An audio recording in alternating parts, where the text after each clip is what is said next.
દિવાળીમાં હવે થોડા દિવસ બાકી હતા. ઘરના દરેક ખૂણે ઉત્સાહ અને આનંદનું વાતાવરણ હતું. ઘરની સજાવટ, મીઠાઈઓની સુગંધ અને દીવાઓની રોશનીથી આખું ઘર ઝગમગી રહ્યું હતું. દિવાળી ઉજવવા માટે મારા ફઈ અને તેનો દીકરો પ્રતીક અમારા ઘરે આવ્યા હતા. પ્રતીક ખૂબ જ આકર્ષક હતો. ઊંચું કદ, ગોરો રંગ અને મનમોહક વ્યક્તિત્વ. તે મારાથી લગભગ 2 વર્ષ મોટો હતો. એક સાંજે હું છત પર ગઈ. ઠંડો પવન ફૂંકાતો હતો. યોગાનું યોગ પ્રતીક પણ ત્યાં જ ઊભો હતો. ચારે બાજુ હળવું અંધારું હતું. અમે બંને એકબીજાની એટલી નજીક ઊભા હતા કે તેની શ્વાસની અવાજ સ્પષ્ટ સંભળાતી હતી. તેણે ધીમે ધીમે મારો હાથ પોતાના હાથમાં લીધો અને મને હળવાશથી પોતાની તરફ ખેંચી લીધી. મારું દિલ જોરથી ધડકવા લાગ્યું. મારો ચહેરો તેના ચહેરાની એટલી નજીક હતો કે અમારી શ્વાસની અવાજ સ્પષ્ટ સંભળાતી હતી. એ પળ જાણે સમય થંભી ગયો હતો. ચાંદની એ શીતળ રોશનીમાં અમારી વચ્ચે એક અકથ્ય ભાવના જન્મ લઈ રહી હતી. પછી આગળ શું થયું એ જ કહાની હું આજે તમને સંભળાવવા જઈ રહી છું. નમસ્કાર મિત્રો, મારું નામ નિકિતા છે. મારી ઉંમર 27 વર્ષ છે. હું વિધવા છું. મારા પતિને ગુજરી ગઈ હવે 2 વર્ષ થઈ ગયા છે. પણ મારું દુઃખ આજે પણ એટલું જ છે. દિલની ખાલી જગ્યા હજી સુધી ભરાઈ નથી. દિવાળી નજીક આવી રહી હતી. બજારમાંથી મેં ફરાળનો બધો સામાન લઈ લીધો હતો. હું અને મમ્મી મળીને દિવાળી માટે ફરાળ તૈયાર કરી રહ્યા હતા. દિવાળીના 2 દિવસ પહેલાં મારા ફઈ અને તેનો દીકરો પ્રતીક અમારા ઘરે આવવાના હતા. પ્રતીક મારાથી 2 વર્ષ મોટો અને ખૂબ આકર્ષક હતો. મારા લગ્ન બાદ મેં તેને ક્યારેય જોયો નહોતો. હું વિધવા થઈ ગઈ હતી એટલે ફઈ અને પ્રતીક મને મળવા આવી રહ્યા હતા અને આ વખતે દિવાળી અમારી સાથે ઉજવવાના હતા. દિવાળીમાં હવે એક જ દિવસ બાકી હતો. બપોરે હું અને મમ્મી ઘૂઘરા બનાવી રહ્યા હતા ત્યારે દરવાજાની ઘંટી વાગી. મેં દરવાજો ખોલ્યો તો ફઈ અને પ્રતીક સામે ઊભા હતા. તેમના હાથમાં થેલીઓ હતી. મેં બંનેને જોયા, પણ મારી નજર થોડી વાર માટે પ્રતીક પર જ અટકી ગઈ. તે પહેલાં કરતાં પણ વધુ આકર્ષક લાગી રહ્યો હતો. તેનો ગોરો રંગ, હળવી દાઢી અને સાદા પણ આકર્ષક કપડાં. મારા દિલમાં એક અજાણી હલચલ થઈ. મેં મુસ્કુરાતા તેમને અંદર બોલાવ્યા. તેઓ સોફા પર બેઠા અને મમ્મીને બૂમ પાડી. મમ્મી પાણીના ગ્લાસ લઈને આવ્યા. થોડી વાર બાદ મમ્મીએ કહ્યું, નિકિતા, ચા બનાવી લે. હું રસોડામાં ગઈ અને ફઈ તથા પ્રતીક માટે ચા બનાવી. ચા આપતી વખતે અમારી નજરો મોળી. થોડી પળો માટે અમે બંને એકબીજાને જોતા જ રહી ગયા. એ નજરમાં કોઈ શબ્દ નહોતો, પણ એમાં કંઈક હતું. એક ગરમાહટ, એક અપનાપો. મેં ઝડપથી નજર ફેરવી લીધી અને થોડે દૂર જઈને બેઠી. ફઈએ મને પાસે બોલાવી. હું તેમની બાજુમાં બેઠી અને મારી બાજુમાં જ પ્રતીક બેઠો હતો. તે વારંવાર મારી તરફ ચોરી ચૂપીથી જોતો હતો. ફઈએ મારા માથે પ્રેમથી હાથ ફેરવ્યો અને બોલ્યા, દીકરી, જે ગયું તે પાછું નથી આવતું. હવે તું પોતાને સંભાળ. કોઈ કામ ધંધો શરૂ કર કે પછી બીજા લગ્ન કરી લે. જીવન કોઈના જવાથી નથી રોકાતું. તેમના શબ્દો સાંભળીને મારી આંખો ભરાઈ આવી. મારા હોઠ પર કોઈ શબ્દો નહોતા. પ્રતીક શાંતિથી મને જોતો હતો. તેની નજરોમાં મને કરુણા અને દર્દ બંને દેખાયા. મમ્મી બોલ્યા, નિકિતાના લગ્ન બાદ બધું ઠીક ચાલતું હતું, પણ અચાનક તેના પતિને બીમારી થઈ અને મમ્મીનો અવાજ અટકી ગયો. ફઈએ મને ફરીથી દિલાસો આપ્યો. મેં ધીમા અવાજે કહ્યું, હું કોશિશ કરું છું ફઈ, પણ મન નથી માનતું. ફઈએ પ્રેમથી કહ્યું, ધીમે ધીમે બધું ઠીક થશે દીકરા. એટલું કહીને અમે થોડી વાર ચૂપ રહ્યા. પછી હું રસોડામાં ગઈ અને પૌવા બનાવવા લાગી. ફઈ પણ આવ્યા અને ડુંગળી કાપવામાં મારી મદદ કરવા લાગ્યા.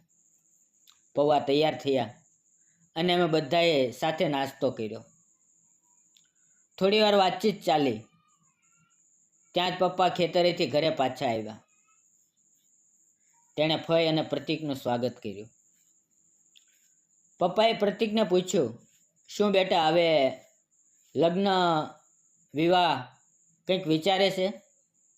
પ્રતીક મુસ્કુરાયો અને બોલ્યો, હા મામા, છોકરીઓ જોઉં છું, કોઈ સારી મળે તો વિચારીશ.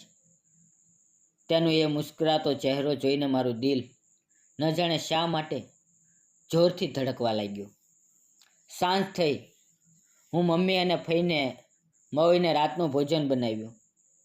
રાત્રે 8 વાગ્યે અમે બધા સાથે બેસીને ભોજન કરી રહ્યા હતા અને આખા દિવસની વાતો એક મીઠી યાદ બની રહી હતી. ભોજન બાદ ફઈએ દિવાળીનો સામાન બહાર કાઢ્યો જે તેઓ સાથે લાવ્યા હતા. ફરાળની વસ્તુઓની સાથે તેમણે મારા માટે એક સુંદર સાડી પણ લાવી હતી. તેમણે કહ્યું, આ સાડી પ્રતીકે પસંદ કરી છે, ખાસ તારા માટે. આ સાંભળતા જ મારું દિલ એક પળ માટે અટકી ગયું. મેં ધીમે ધીમે પ્રતીક તરફ જોયું. તેણે મુસ્કુરાતા મારી તરફ જોયું અને બિન બોલ્યે જાણે બધું કહી દીધું. હું પણ મુસ્કરાઈને ઊભી થઈ. મેં સાડી હાથમાં લીધી, શરીર પર મૂકીને જોઈ. લાલ રંગની સાડી સોનેરી કિનારી સાથે મારા ગોરા રંગ પર એટલી ખીલી રહી હતી કે મમ્મી અને ફઈ બંને એક પળ માટે ચૂપ રહી ગયા. મારો ગોળ ચહેરો, લાંબા કાળા વાળ અને એ લાલ સાડી. અરીસામાં પોતાને જોઈને મારા હોઠ પર એક અજાણી સ્મિત આવી ગઈ. મેં સાડી અલમારીમાં મૂકી દીધી અને થોડી વાર બાદ છત પર ચાલી ગઈ.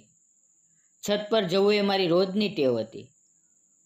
શાંત રાતનું આકાશ, ચમકતા તારા અને ઠંડો પવન, આ બધામાં મને મારા પતિની યાદ આવી જતી. પણ આજે એ છત પર હું એકલી નહોતી. મારી પહેલાં જ પ્રતીક ત્યાં ઊભો હતો.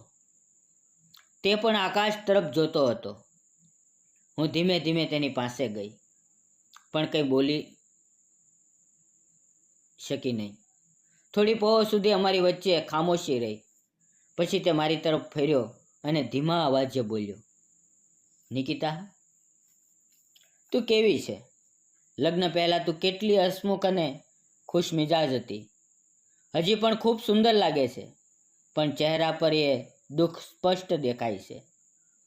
દિલમાં આટલું બધું દબાવીને ન રાખ. તેના આ શબ્દો મારા દિલમાં ગાઢ ઉતરી ગયા. હું કંઈ બોલી શકી નહીં. તે આગળ બોલ્યો, હું તારો મિત્ર છું. નિકિતા, તને જે પણ લાગે મને કહી દે. મન હળવું કરી લે. જોજે, તને સારું લાગશે. તેના અવાજમાં એક સુકૂન હતું જે મને ઘણા દિવસો બાદ અનુભવાયું. એ પળે મને લાગ્યું જાણે ઘણા દિવસો બાદ હું કોઈની સામે મારું દિલ ખોલીને વાત કરી શકું છું. મારી આંખોમાં આંસુ આવી ગયા અને અજાણતા મેં મારું માથું તેની છાતી પર મૂકી દીધું. તે મારા માથા પર ધીમે ધીમે હાથ ફેરવતો હતો, જાણે મારા દુઃખ પર મલમ લગાવતો હોય. હું રડતા રડતા બોલી, 2 વર્ષથી હું ખૂબ એકલી છું. કોઈએ મને સમજી નથી. મારું અને મારા પતિનું જીવન ખૂબ સારું ચાલતું હતું, પણ તેની બીમારીએ બધું બદલી નાખ્યું. પણ તેણે મને એકલી છોડી દીધી અને હું અંદરથી સંપૂર્ણ રીતે તૂટી ગઈ. પ્રતીક શાંતિથી બધું સાંભળતો રહ્યો. તેણે મારો હાથ પોતાના હાથમાં લીધો અને ધીમે ધીમે બોલ્યો, નિકિતા, હવે આ દુઃખમાંથી બહાર નીકળ. હું તારી સાથે છું. તને ક્યારેય એકલું લાગવા નહીં દઉં. તેના આ શબ્દોથી મારું મન હળવું થઈ ગયું. એ રાતની ચાંદની ઉદાસ નહોતી લાગતી. એમાં એક અલગ જ શાંત સુંદરતા હતી. એ સમયે પહેલી વાર મને લાગ્યું કે કોઈ ખરેખર મારી સાથે છે. લગભગ 15-20 મિનિટ બાદ અમે બંને નીચે આવ્યા અને પોતપોતાના રૂમમાં ચાલ્યા ગયા. એ રાત્રે મને ઘણા દિવસો બાદ શાંતિથી ઊંઘ આવી. સવાર થઈ. ચા પીતી વખતે પ્રતીક મારી પાસે આવ્યો અને બોલ્યો, નિકિતા, ઘર પાસે જે ડુંગર દેખાય છે ને, ચાલ આજે સવારે ત્યાં જઈએ, તને સારું લાગશે. મેં હળવું સ્મિત આપ્યું. ઘડિયાળમાં સવારના 6:30 વાગ્યા હતા. સૂર્યોદયમાં થોડીક ક્ષણો બાકી હતી અને મારા મનમાં એક નવા દિવસની શરૂઆત થઈ રહી હતી. અમે બંને સાથે ચાલવા લાગ્યા. રસ્તો એકદમ સુનસાન હતો. દૂર દૂર ક્યાંય થોડાક લોકો દેખાતા હતા. સવારની હવા તાજી હતી, હળવી ઠંડક હતી. પ્રતીકની સાથે ચાલતા મને એકદમ સારું લાગી રહ્યું હતું. તે ઊંચો, આત્મવિશ્વાસથી ભરેલો અને ચહેરા પર હંમેશા સ્મિત લઈને ચાલતો હતો. હું થોડી પાછળ રહી જતી તો તે જાણી જોઈને ઝડપથી ચાલતો અને પછી મૂડીને મારી તરફ જોઈને હસતો. હું પણ તેની તરફ દોડી અને અમે બંને બાળકોની જેમ હસતા હસતા આગળ વધતા. અમે ડુંગરની નીચે પહોંચ્યા. ડુંગર ઊંચો હતો અને હું થાકી ગઈ હતી. મેં રોકાઈને કહ્યું, પ્રતીક, હવે મારાથી નહીં થાય, હું ઉપર નહીં જઈ શકું. તે મુસ્કરાયો અને બોલ્યો, નિકિતા, આટલી જલ્દી હાર માની લીધી? એટલે જ તું હજી સુધી તારા દુઃખમાંથી બહાર નથી નીકળી શકી. જો, ક્યારેક ડુંગર ચડવા માટે સહારાની જરૂર હોય છે, પણ ચડવું તો ખુદને જ પડે છે ને. એટલું કહીને તેણે પોતાનો હાથ આગળ કર્યો. હું થોડી વાર રોકાઈ. પછી તેનો હાથ પકડી લીધો. મારો નાજુક હાથ તેના મોટા અને ગરમ હાથમાં ખોવાઈ ગયો. તેણે મારો હાથ મજબૂતીથી પકડ્યો અને ધીમે ધીમે મને ઉપર ચડાવવા લાગ્યો. તેના સહારાથી મારો આત્મવિશ્વાસ વધતો ગયો. દરેક પગથિયે મને લાગી રહ્યું હતું કે જાણે મારું મન પણ હળવું થઈ રહ્યું છે. મને અહેસાસ થયો કે જેમ અમે આ ડુંગર પાર કરી રહ્યા છીએ, એવી જ રીતે જીવનનું દુઃખ પણ પાર કરી શકાય છે. બસ એક સાચા સહારાની જરૂર હોય છે. આખરે અમે ડુંગરની ટોચ ઉપર પહોંચ્યા. એ સમયે સૂરજ બસ ઉગી રહ્યો હતો. તેનો સોનેરી પ્રકાશ આખા આકાશમાં ફેલાઈ રહ્યો હતો અને એ જ રોશનીમાં પ્રતીકનો ચહેરો ચમકી રહ્યો હતો. ત્યાં જ પ્રતીકની નજર મારા પર અટકી. થોડી પળો સુધી અમે બંને એકબીજાને જોતા જ રહ્યા, જાણે સમય થંભી ગયો હોય. પછી અમે બંને મુસ્કુરાયા અને ડુંગર પર ટહેલવા લાગ્યા. તેની સાથે ચાલતા મારા મનમાં એક નવી આશા જાગી. થોડી વાર બાદ અમે નીચે ઉતર્યા. મારા ચહેરા પર ઘણા દિવસો બાદ સંતોષ અને શાંતિનું સ્મિત હતું. ઘરે પહોંચ્યા તો મમ્મી પપ્પાએ આશ્ચર્યથી કહ્યું, અરે પ્રતીક, તારા આવ્યા બાદ નિકિતા પહેલી વાર ઘરથી આટલે દૂર ગઈ છે. આ તો ખૂબ મોટી વાત છે. મમ્મીએ મને પ્રેમથી જોયું. હું શરમાઈ ગઈ, પણ મનની અંદર ખુશી હતી. બીજે દિવસે દિવાળી હતી. સવારથી જ ઘરમાં હલચલ, ખુશી અને ફટાકડાનો અવાજ ગુંજી રહ્યો હતો. પ્રતીક સ્ટૂલ પર ચડ્યો અને હું તેને બલ્બ આપવા ગઈ. મેં બલ્બ તેના હાથમાં આપ્યું અને જેવો તેણે લગાવ્યો, દીવો પ્રગટી ગયો. એ રોશનીમાં તેનો ચહેરો ચમકી ગયો. એ ગરમ પીળી રોશની તેની આંખો, હોઠ અને કપાળ પર પડી રહી હતી અને એ પળ મને તે કોઈ દેવ જેવો લાગ્યો. મારું દિલ જોરથી ધડકવા લાગ્યું અને મને અહેસાસ થયો કે પ્રતીક મારા મનમાં ઉતરી ગયો છે.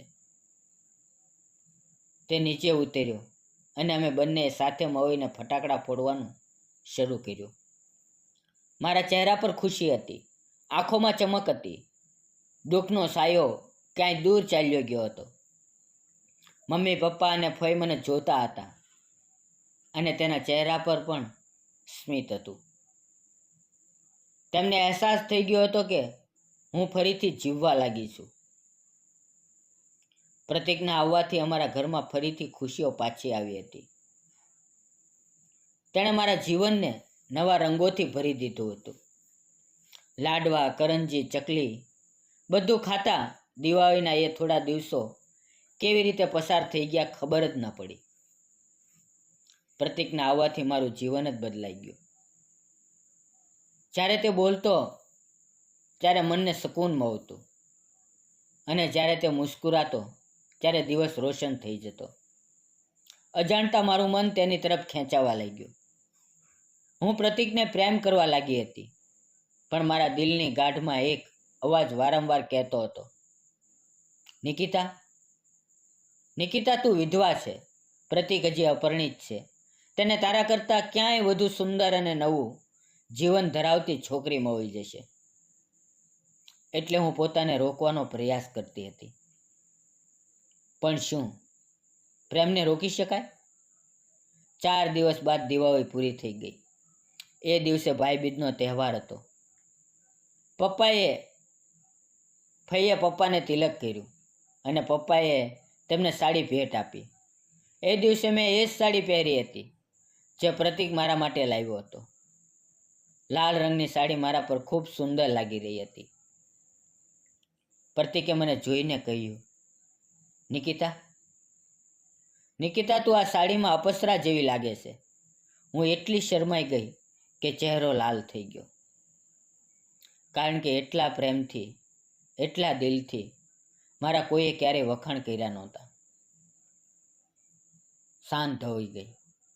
રાત્રે જ્યારે બધા ભોજન કરીને પોતપોતાના રૂમમાં જવા લાગ્યા ત્યારે પ્રતીક મારી પાસે આવ્યો અને બોલ્યો, નિકિતા, મારે તને કંઈક કહેવું છે.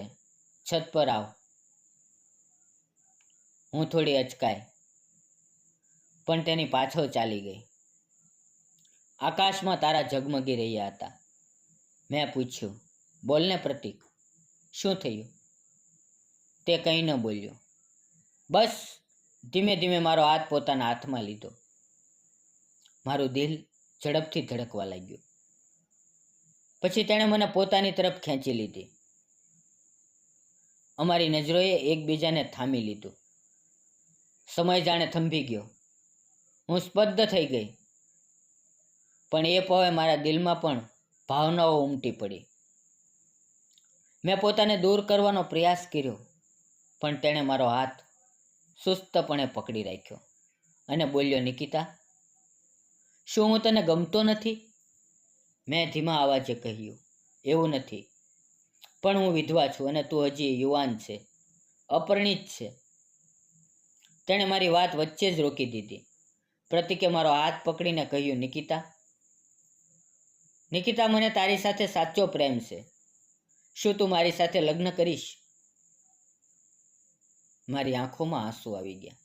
અંધારામાં પણ તેણે મારા આંસુ જોયા અને પોતાની આંગળીઓથી ધીમે ધીમે લૂછી દીધા. હું કાંઈ ન બોલી, બસ તેને સુસ્તપણે ભેટી લીધો. મારું એ આલિંગન જ મારો જવાબ હતો. બીજે દિવસે પ્રતીક અને તેની માતા એટલે કે ફઈએ પાછું જવાનું હતું. પ્રતીકે પોતાની માતા સાથે વાત કરી અને ફઈએ મારા પપ્પા સાથે ચર્ચા કરી. મમ્મી પપ્પા પણ ખુશીથી ઝૂમી ઉઠ્યા. તેમણે અમને આશીર્વાદ આપ્યા. ઘરમાં ફરીથી સ્મિત, પ્રેમ અને આશાની રોશની ફેલાઈ ગઈ. થોડા જ દિવસોમાં લગ્નની તારીખ નક્કી થઈ અને અમારા લગ્ન ધૂમધામથી થયા. હવે હું અને પ્રતીક અમારા નાનકડા સંસારમાં ખૂબ ખુશ છીએ. હું ફઈની ખૂબ સેવા કરું છું અને પ્રતીક મને બેહદ પ્રેમ કરે છે. અને આજે હું માતા બનવા જઈ રહી છું. મિત્રો, તમને શું લાગે છે? મેં અને પ્રતીકે લગ્ન કરીને યોગ્ય કર્યું કે ખોટું? કોમેન્ટમાં તમારો મત જરૂર લખજો. જીવનમાં દુઃખ આવે છે, હાદસા થાય છે, પણ જીવન ક્યારેય રોકાતું નથી. ક્યારેક ભગવાન કોઈને આપણા જીવનમાં મોકલે છે, જે આપણા અંધારામાં રોશની લઈને આવે છે. જો દિલથી કોઈની સાથે પ્રેમ કરો તો સમાજ શું કહેશે એની ચિંતા ન કરો. સાચો પ્રેમ ફક્ત મેળવવા માટે નથી હોતો, એને નિભાવવા માટે હોય છે. જો તમને અમારી આ વાર્તા, આ પ્રેમ કહાની ગમી હોય તો લાઈક કરો, શેર કરો અને ચેનલને સબસ્ક્રાઈબ કરવાનું ન ભૂલો. મિત્રો, ફરી મળશું આવતીકાલે એક નવી વાર્તાની અંદર. ત્યાં સુધી આવજો. મિત્રો, વિડીયોમાં આવેલા નામ, પાત્ર અને ઘટના ફક્ત કાલ્પનિક હતા.